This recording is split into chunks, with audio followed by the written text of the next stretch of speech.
Assalamualaikum warahmatullahi wabarakatuh. Kembali lagi dengan Bu Zadia. Kali ini kita akan membahas tentang konflik sosial. Sebelumnya nih Bu Zadia mau tanya, pernahkah kalian melihat atau mengalami sendiri konflik yang terjadi di sekolah, atau di rumah, atau di lingkungan sekitar kalian? Kira-kira apa sih penyebabnya? Lalu, bagaimana cara kalian atau orang-orang sekitar kalian itu menyelesaikannya?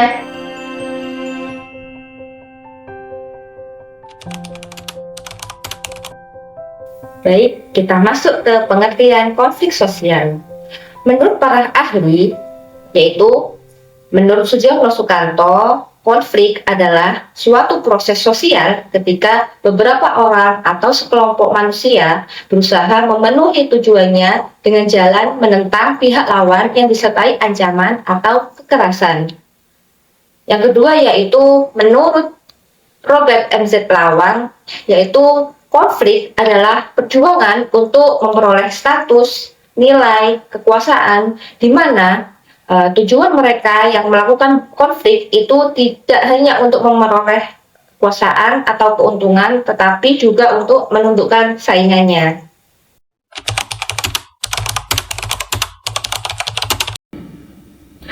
Bentuk-bentuk konflik sosial menurut Sujono Sukanto ada 5. Yang pertama yaitu konflik antar individu. Yang kedua yaitu konflik rasial atau konflik antar kelompok. Yang ketiga yaitu konflik antar kelas sosial. Yang keempat yaitu konflik politik.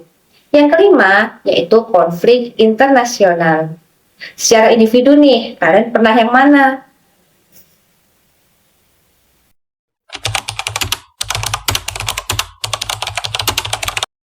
Kedua yaitu bentuk-bentuk konflik sosial menurut Ursula Le Guin. Yang pertama yaitu konflik dengan orang tua sendiri. Yang kedua yaitu konflik dengan anak-anak sendiri. Yang ketiga yaitu konflik dengan keluarga.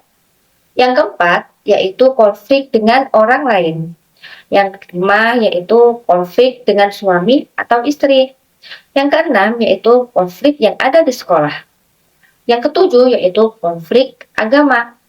Yang ke-8 yaitu konflik dalam pekerjaan. Dan yang terakhir adalah konflik secara pribadi. Di sini, kira-kira yang mana nih yang pernah kalian alami? Konflik dengan orang lain kah? Dengan orang tua kah? Dengan keluarga atau yang mana ya?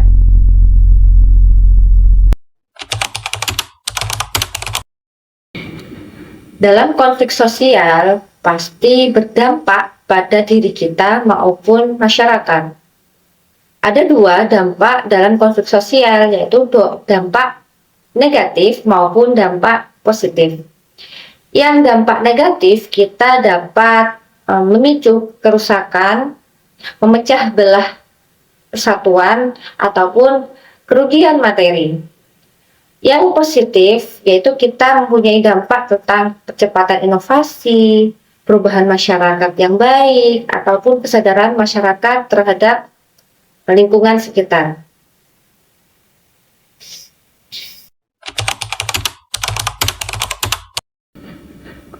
Penyebab konflik sosial itu ada 4. Yang pertama adalah perbedaan individu, perbedaan latar belakang kebudayaan, perbedaan kepentingan, dan perubahan di masyarakat. Di sini penyebabnya yaitu tergantung dari apa sih yang terjadi di masyarakat ini. Contohnya yang pertama itu perbedaan individu. Pasti di antara kita adanya perbedaan yang berbeda. Seperti misalnya kalian pernah nggak sih merasakan berbeda pendapat dengan teman kalian ketika saya mau belajar dengan sendiri secara individu, tapi yang lain maunya berkelompok karena sangat menyenangkan. Lalu perbedaan latar belakang kebudayaan, seperti budayaan contohnya yang ada di Jawa Timur ini seperti ada suku Madura, ada suku Jawa, ada suku Tengger, dan lain sebagainya. Pasti mereka mempunyai keyakinan atau pendapat sendiri tentang perbedaan kebudayaannya. Yang ketiga yaitu perbedaan kepentingan. Setiap orang mempunyai kepentingan yang berbeda-beda. Yang keempat yaitu perubahan di masyarakat seperti kita ketika dulu naik angkot, lalu yang kedua sekarang kita ada ojol. Nah, ini akan bertentangan karena apa? Karena perubahan yang di masyarakat yang terlalu cepat.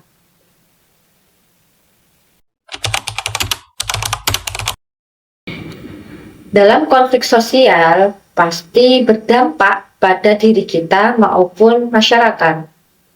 Ada dua dampak dalam konflik sosial, yaitu dampak negatif maupun dampak positif. Yang dampak negatif, kita dapat memicu kerusakan, memecah belah persatuan, ataupun kerugian materi. Yang positif yaitu kita mempunyai dampak tentang percepatan inovasi, perubahan masyarakat yang baik, ataupun kesadaran masyarakat terhadap lingkungan sekitar.